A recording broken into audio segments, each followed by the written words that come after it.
Because every day above ground is a good day, some are just more questionable than others. It is Questionable Call Friday edition with 8 on the board, and let's get rolling. And we head back to the TNT studios. NBA on TNT. These dudes are having way too much fun on the job. Cross-promotion with the new movie, The Fall Guy. Take a look at these dudes try to be stunt people. So we'll do the gut punch. Boom. He'll bend over, and then you can do the bottle pop. Yeah. You ready? Here we go. Ready? More burger than sure. And action. Gut punch. Get down there, boy.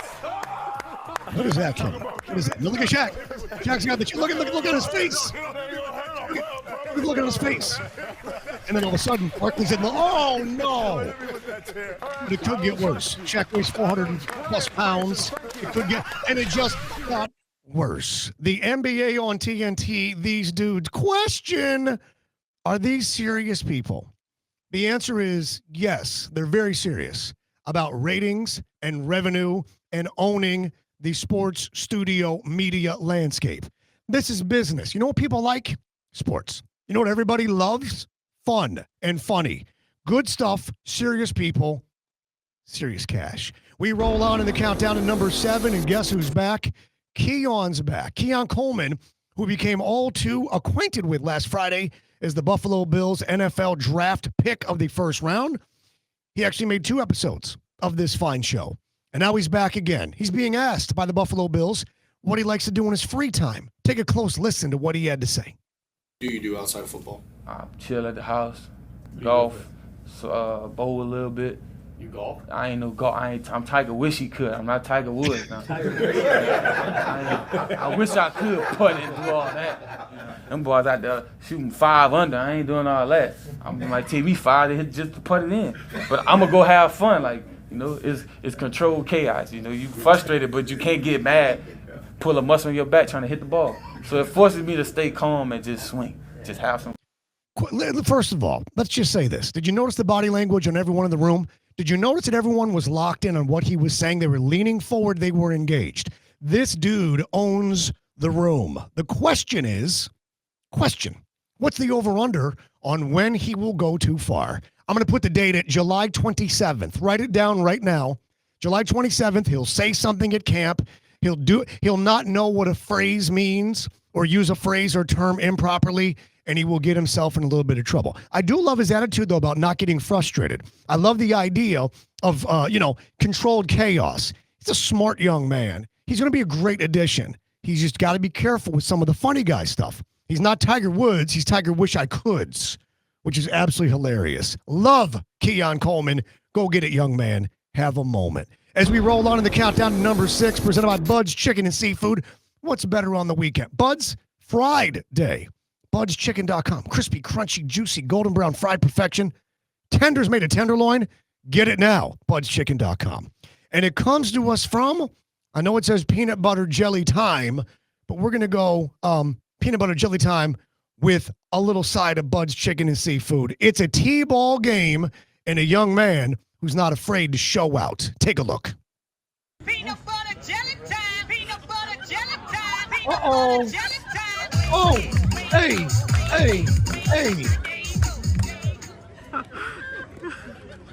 That's somebody's kid. Question on the board. Is this obnoxious or is this awesomeness? Can it be both? Can it be obnoxious of a little kid who's showing up and showing out and showing off, but also can it be awesome? The way this kid moves, like he's done this before. It is both obnoxious and awesome. And shout out peanut butter jelly time. Wiffle ball bat? Maybe T-ball bat. The countdown continues all the way to number 5, presented by Celsius Essential Energy Drinks. Essential Energy, live fit. Fantasy Vibe, sparkling Mandarin Marshmallow. This is the one that tastes like a creamsicle. Remember the creamsicle, the dreamsicle? Yeah, this Celsius tastes just like it. Get a cold can, and you'll be better for it. It comes to us at number 5 from Philadelphia Morning TV. Remember the Sixers hosting last night. The Knicks in a potential, proved to be actual, closeout game. Well, Philadelphia Morning TV is trying to tell New Yorkers what they need to know about coming to the city of brotherly love, giving them helpful advice on how to get here, what to do when you get here. Take a look at what Philly Morning TV says about bringing water are bringing beverages into the arena. Take a look. Oh, if you bring in the treats and snacks, don't waste money on buying bottled water. No. Just simply stop by the Schuylkill River. Get that fresh spring water that we have. Just dip a jug in there and you're good to go. Take a look. There's nothing that gets you Look at the hydrated like the Schuylkill. And the taste, it's so good. It feels look so at the fresh. water. It's fantastic. Now, you could jump in, just drink it right there. You know what I'm saying? Yeah, I lived in Southwest Philly for 3 years. If you drink Schuylkill water, from that river source, you'll die. And that's what they're hoping. That's what they're hoping, right? But then they had more advice about how friendly the people of Philadelphia are, the city of brotherly love. Listen to these responsible, respected news anchors with giving advice for New Yorkers upon arrival in Philadelphia for Game 6 at the Wells Fargo Center. Look. Make sure you're wearing all your Knicks gear, too, because Philly fans, we love it when you show your pride and your spirit. In fact, go up and say hi to Philadelphians. They love talking to visitors, especially from New York. They may even offer you, you want a sandwich? I'll give you a sandwich. You ever heard of the knuckle sandwich? Ask them for the knuckle sandwich. It's really good. It's a Philadelphia treat.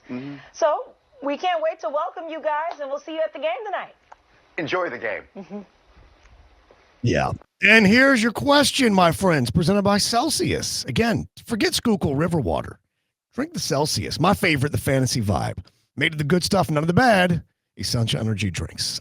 Question, young people. Is this comedy or is this cringe? It's kind of funny. It is kind of funny if you know Philadelphia and if you saw the whole piece where they're given the wrong directions for the subway and then how to get to the arena and then the best way to arrive via car. It's kind of funny, but it's also very, very cringe because Philadelphia is not New York.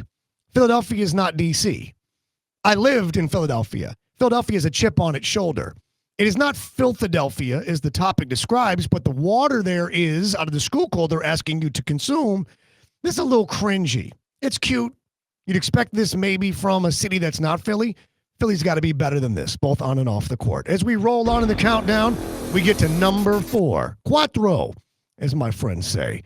Charles Barkley on the set of the NBA on TNT. It's time for a guarantee, and you know things happen when he hits that button. Take a look at what happened when he hit the button last night. Kenny? Oh, the orange okay. on. There you go. New York. Check. So nice. Guarantee.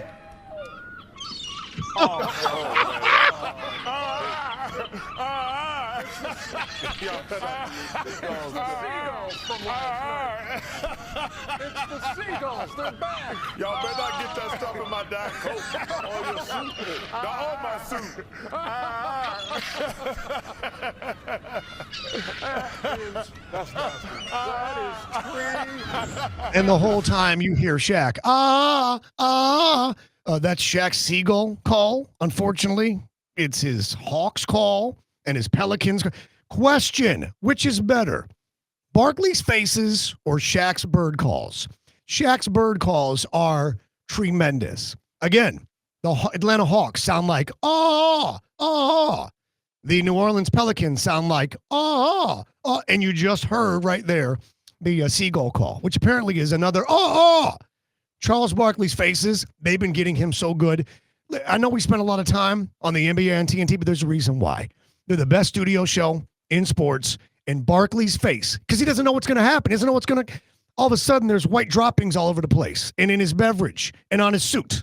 The face is slightly better than the Shaquille O'Neal bird calls. As we continue the countdown, all the way number 3 is upon us. Presented by Twin Peaks, Eats, Drink, Scenic Views, 29-degree beer, UFC Fight Headquarters.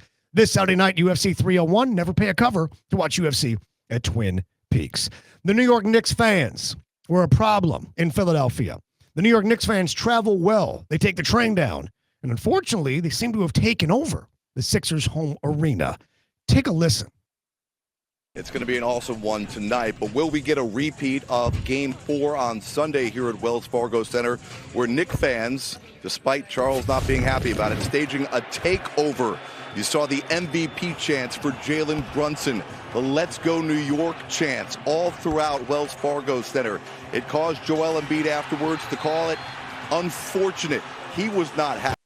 How bad was the situation? How bad was it for the Sixers last night in a potential stave-off elimination closeout game at home to the Knicks? The ownership of the Sixers had to go to great lengths to try and keep Knicks fans out. Take a look. And Sixer ownership took note. In the last couple of days, they went to the secondary market, scooped up 2,500 tickets, then distributed those tickets locally to first responders, healthcare workers, and other local organizations. Those tickets came with a caveat. They're digital tickets that have a one-time transfer, which means those tickets cannot be put back on the secondary market to be resold.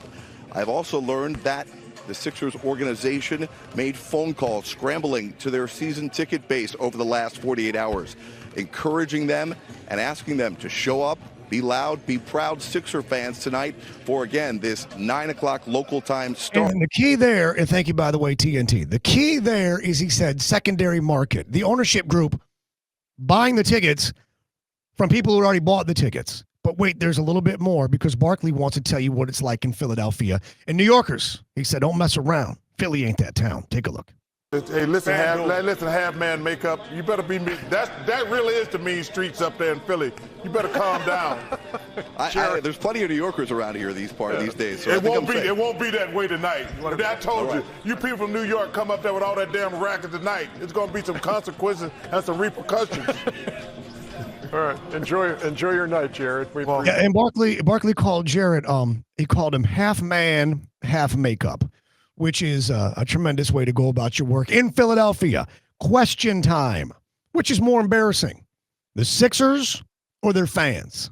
And this is a fair question, because the one thing you can control in your life, the only thing that you can control in your life, is your effort. Okay, the results don't matter. Doesn't matter if you're a fighter, you win the fight. How much effort did you put in to prepare and then during the fight? For a basketball team, execution doesn't matter. I mean, ultimately it does to try and win, right? But it's your effort. How hard are you trying? Sixers didn't win the game. They didn't win the series. We get that. It's not embarrassing, because one team's got to win and one team's got to advance and the other will not.